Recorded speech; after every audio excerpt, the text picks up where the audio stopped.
Senator Hughes. Thank you, Mr Acting Deputy Speaker.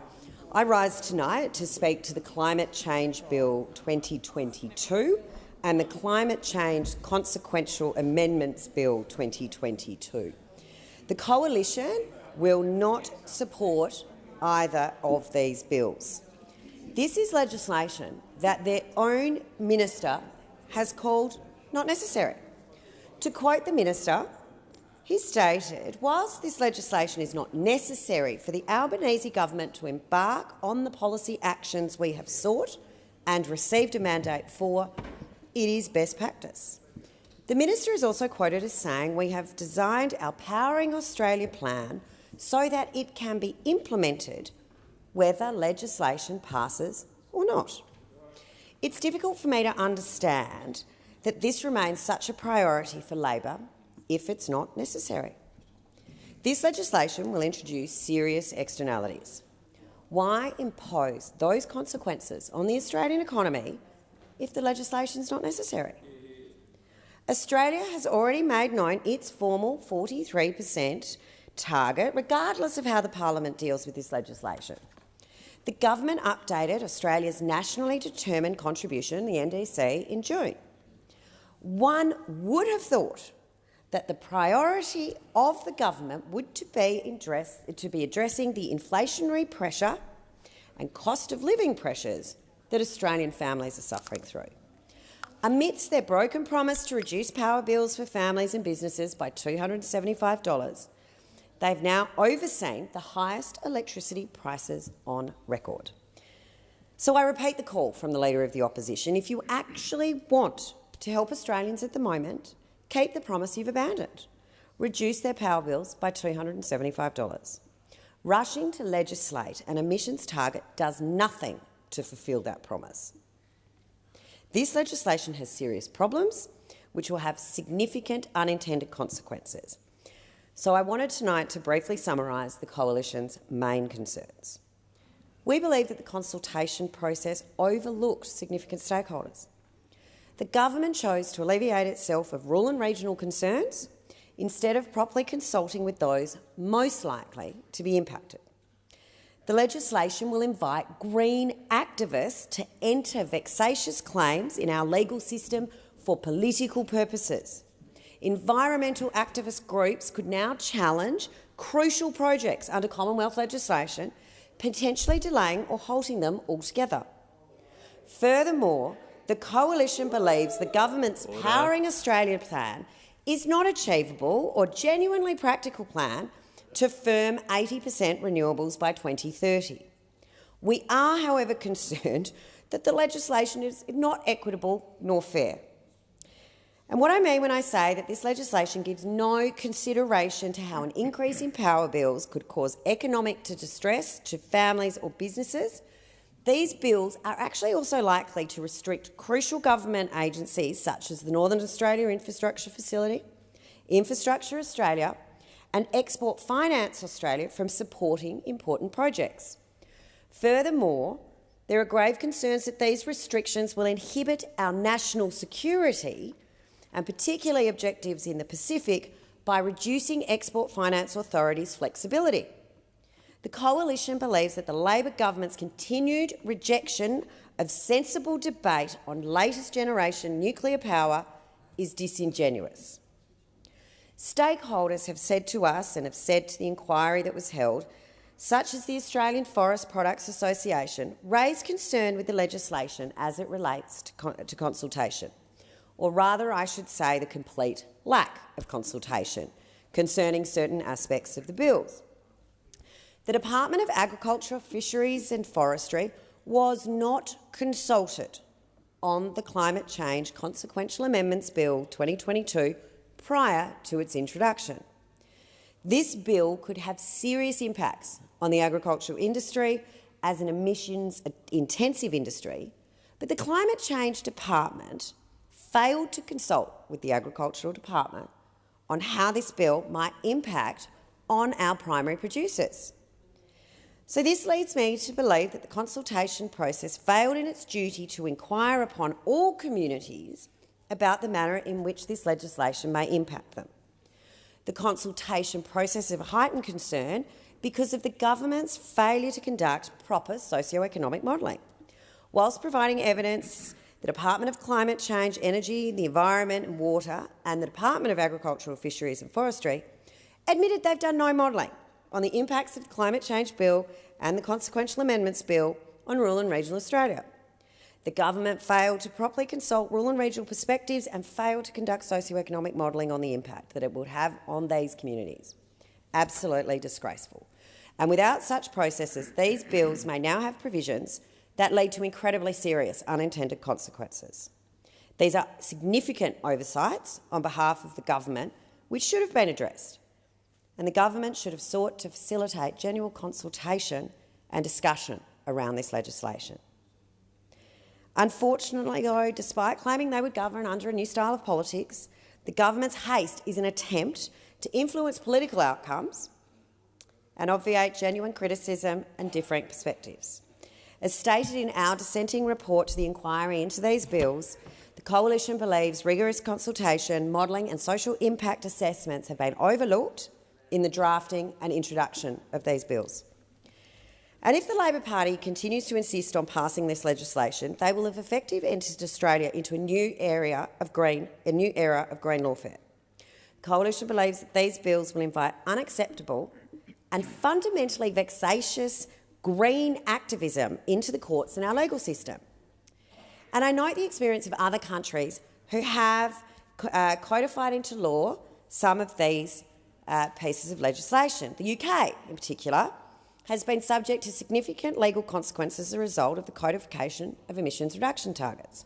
Activists in the UK have challenged crucial projects such as a new high-speed rail network, challenged government decisions to invest in the maintenance and the construction of new roads because this would lead to increased traffic and thus greater emissions, and a delayed third runway at Heathrow Airport for years by challenging it in the court system. The government of France has been ordered to take all necessary message on climate change by the end of 2022, or it will be subject to penalties by the court. In Germany, courts ordered the government to increase its emissions reduction target. These scenarios have eventuated through the legislation of emissions and emissions reduction targets. These scenarios are something that is very much real that Australia is facing now. Disappointingly, though, at the inquiry as well, environmental groups such as Greenpeace and others absolutely refused to rule out using this legislation to challenge agriculture, primary producing, infrastructure, energy, resources or forestry projects. The Coalition is gravely concerned that these may impact on access to the justice system if the court system is to be used to this, and already many of these projects are already subject to significant delays, and for allowing for green activism to add to the court's workload would not be in the interest of our legal system.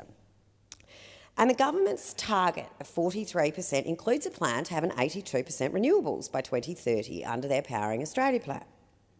The committee inquiry into these bills received evidence that this plan would actually lead to an increase in power bills. So after breaking their promise of providing families with $275 relief on their power bills, the government is actually going to be contributing to additional costs to families and businesses. And we do know the variability of renewables cannot be firmed by current battery storage technology. As outlined in our dissenting report, evidence was provided to the inquiry into these bills. Current battery technology could power a city the size of Sydney for seconds if the grid failed. This is especially concerning given that members of the government continue to demonise fossil fuels. So to introduce such significant variability with no visible manner with which to firm that technology would be a very large misstep.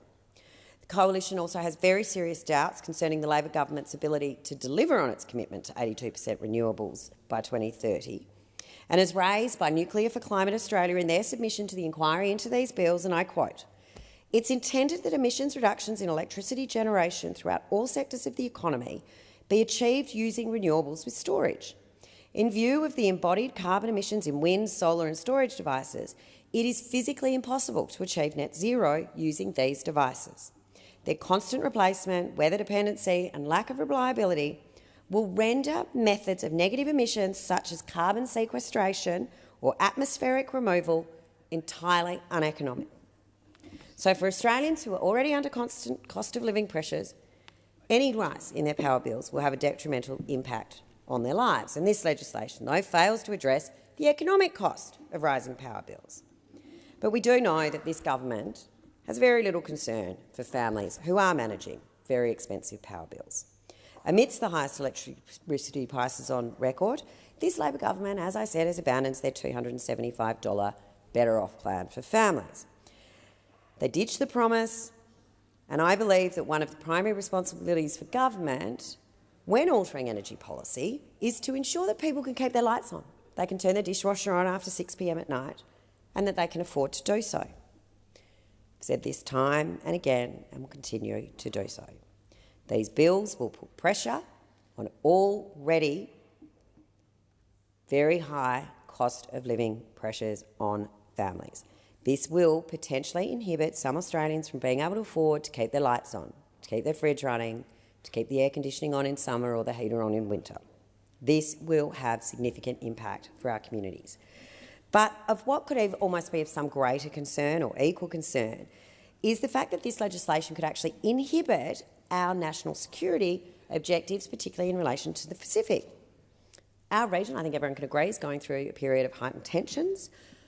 China has certainly become more assertive in the region, and they're pushing their objectives into our neighbourhood via the Pacific. We have heard and believe that the export finance, Australia's ability and flexibility, and reducing that is not in our national interest. Export Finance Australia do critical work supporting projects in the Pacific, and if we don't continue to provide that important support, other countries may attempt to do so on our behalf. So restricting Export Finance Australia's flexibility could lead to exactly that.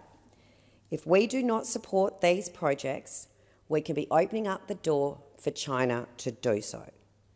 We need to ensure, and I and the Coalition object in the strongest possible terms to any legislation which may negatively impact upon our national security objectives.